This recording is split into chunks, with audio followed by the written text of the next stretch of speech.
నమస్తే, బీఆర్కే భక్తి ఛానల్కి స్వాగతం. నేను ఝాన్సీ. ఇవాళ మన స్టూడియోలో బ్రహ్మశ్రీ వెన్నంపల్లి నిశాంత్ శర్మ అవధాని గారు ఉన్నారు. ఆయన అడిగి మన ప్రశ్నలకి సమాధానాలు తెలుసుకుందాం. నమస్కారం గురుగారు. మహాదేవ. గురుగారు, శనివారం రోజు జన్మించిన వారి లక్షణాలు ఏ విధంగా ఉంటాయి? వారు ఏ దేవుణ్ణి పూజిస్తే మంచిది? చాలా సంతోషము తల్లి. శనివారానికి నవగ్రహాల్లో అధిపతి శనేశ్వరుడు. ఒకటి. తర్వాత చాలా మంది ఎక్కువగా మనం పూజించేది వెంకటేశ్వర స్వామి, అవును గురుగారు. విష్ణుమూర్తి, నృసింహస్వామి. శని దోషం పోవాలన్నా తగ్గాలన్నా మన వెంకటేశ్వర స్వామిని, ఈశ్వర ఆరాధన ఇవి చేయాల్సి. అవును గురు. అయితే ఇక్కడ విషయం ఏంటంటే తల్లి, శనివారం రోజు పుట్టిన వారందరూ ఏంటంటే మందబుద్ధితో ఉంటారు. ఓకే గురుగారు. శని ఎలా అంటే ఇక్కడుండే అడుగు తీసి ఇక్కడ ఇంకో అడుగు వేయడానికి గంట సేపు సమయం తీసుకుంటాడు. ఓకే గురుగారు. మందంగా నిదానంగా తాబేలు ఉంటుంది చూసావా? అవును గురుగారు. తాబేలు ఎలా నడుస్తుంది తల్లి? నిమ్మలంగా నిదానంగా వెళ్తుంది. ఇక వాళ్ళ బద్ధకాలకు బ్రాండ్ అంబాసిడర్లు అవుతారు. ఓకే గురుగారు. బద్ధకానికి బ్రాండ్ అంబాసిడర్లు. ఎందుకనంటే మందస్థితి, మంద బుద్ధి, మంద తత్వాన్ని ఇచ్చేటువంటి వాడే శనీశ్వరుడు. ఒకటి. ఇక కోపం అంటవా, విపరీతమైన కోపిష్టి వాళ్ళు. ఓకే గురుగారు. శనివారం రోజు పుట్టిన వాళ్ళకు విపరీతమైన కోపం ఉంటుంది. ప్రేమ తక్కువగా ఉంటుంది. కాకపోతే వీళ్ళకి ఏంటి అని అంటే భార్యలను మాత్రం మంచిగా ప్రేమిస్తారు. పోన్లేండి గురు, ఇది కొంచెం ఉపశమనం ఇస్తుంది. అందరి మీద ఉండదు, కేవలం భార్య పిల్లల మీదనే విపరీతమైన ప్రేమ ఉంటుంది, ఇంకెవ్వరి మీద ఉండదు. విన్నారా తల్లి? తర్వాత ఇంకొకటి కూడా ఏంటి అని అంటే శనిగ్రహాలు ఇక్కడ కొంతమంది ఎలా ఉంటుందనంటే శనివారం రోజు పుట్టిన వాళ్ళు ఎంత ఏం చేస్తున్నా పైకి ఎదగట్లేదు. ఒకటి.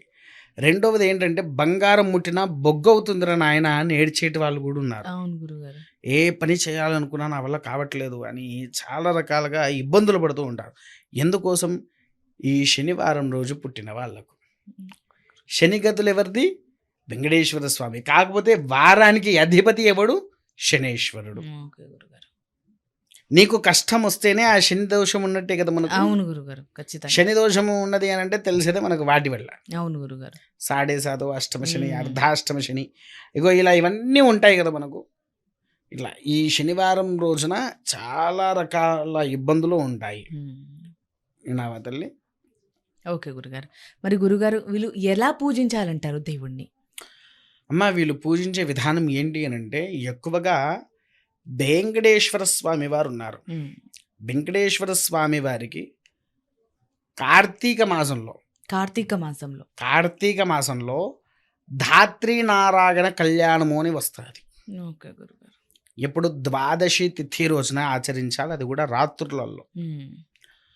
ద్వాదశి తిథి యందున ధాత్రీ నారాయణ కళ్యాణాన్ని ఖచ్చితంగా ఆచరించాలి వాళ్ళు.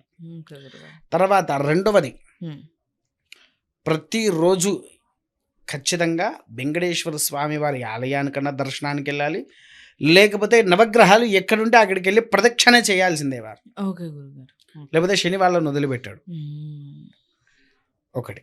తర్వాత రెండోది కూడా ఏంటి అని అంటే శనివారం రోజున వీళ్ళు ఎక్కువగా శనేశ్వరుడికి తైలాభిషేకం చేయడం వలన వీరికి మంచి ఉపశమనం దొరుకుతుంది. తర్వాత వెంకటేశ్వర స్వామి వారికి తులసీ దళాలతో అర్చన చేసిన సకల యోగ్యత అనేది వీరికి దక్కుతూ ఉంటుంది తల్లి. ఓకే గురుగారు. మరి గురుగారు, వీరు అంటే శనివారంలో జన్మించిన వారు ఏ రంగు దుస్తులు వేసుకుంటే బాగుంటుందంటారు? నలుపు రంగు తల్లి.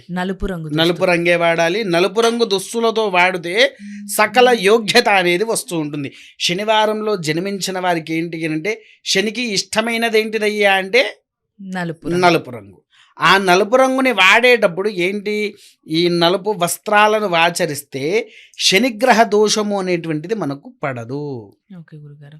అంటే గురుగారు, నాదొక చిన్న డౌట్. శనివారం రోజు జన్మించిన వారే కాకుండా ఎవరైనా సరే ఏ రోజున జన్మించినా, ఏ నక్షత్రంలో జన్మించినా శనివారం రోజు నలుపు రంగు దుస్తు వేసుకుని నలుపు రంగే వేయాలి తల్లి. ఓకే గురుగారు. ఇందాకే చెప్పా కదా, గత వీడియోలో కూడా మనం ఒక మాట చెప్పుకున్నాం. ఏంటి, ఒక్కొక్క వారానికి ఒక్కొక్క రంగు రంగు. ఉంటుంది. సోమవారం తెలుపు, మంగళవారం ఎరుపు, బుధవారం పచ్చ, గురువారం పసుపు, శుక్ర తెలుపు, శని నలుపు.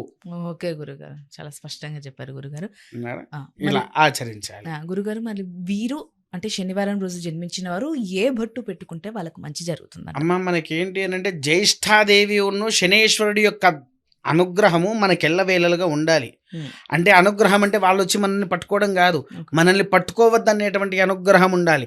అది మనకు అలా ఉండాలి అంటే మనం ఎక్కువగా ప్రతిరోజున మామూలుగా అయినా సరే ప్రతిరోజున ఈ నల్ల కుంకుమ ధరిస్తే, ఎందుకనంటే ఈ నలుపు అనేది ఎవరికి ఇష్టము? శనేశ్వరుడికి ఇష్టము, నారాయణుడికి ఇష్టము. నలుపు నారాయణుడు మెచ్చు. అవును గురు, నలుపు నారాయణుడు మెచ్చు అనేటువంటి శాస్త్రం కూడా మనకు ఉన్నది.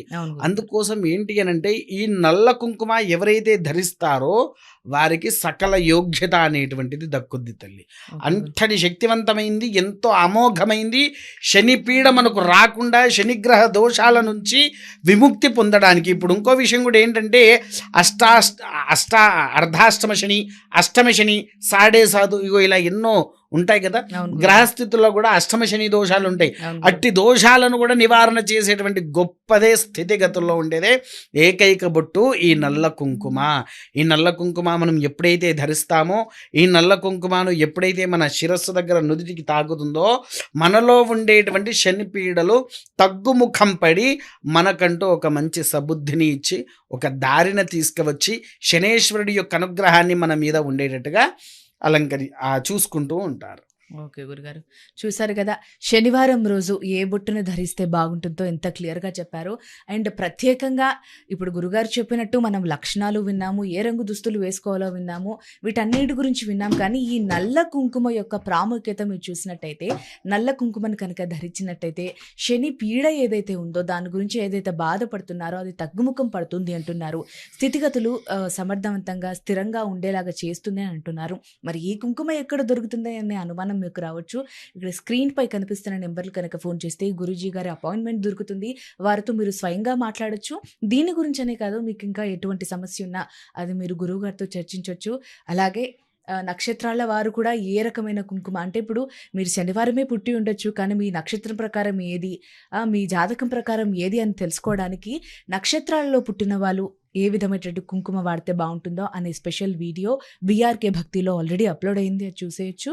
అండ్ అలాగే గురువుగారు శనివారం రోజు జన్మించిన వారి లక్షణాలు కానీ, వాళ్ళు ఏ దుస్తులు ధరించాలి, ఏ దేవుణ్ణి పూజించాలి, ఏ బొట్టు పెట్టుకోవాలి అనే దాని గురించి చాలా చక్కగా వివరించారు గురుగారు. ధన్యవాదాలు. మహాదేవ.